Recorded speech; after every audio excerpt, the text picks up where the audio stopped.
নমস্কার। ছন্ন ছাড়া পৃথিবী, ছন্ন ছাড়া পৃথিবীটা ঘুরছে সে আপন মনে সূর্যের চারিদিকে।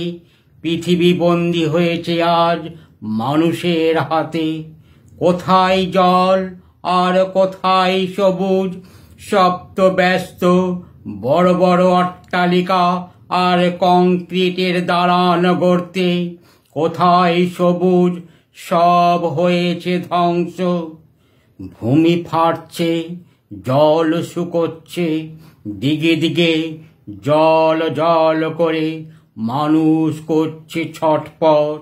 এক সময় মানুষ ছিল বন মানুষের দেশে। সে সময় পৃথিবীটা ছিল শীতল সবুজে ভরা। এখন মানুষের হয়েছে উন্নতি, তাই দিকে দিকে সবুজের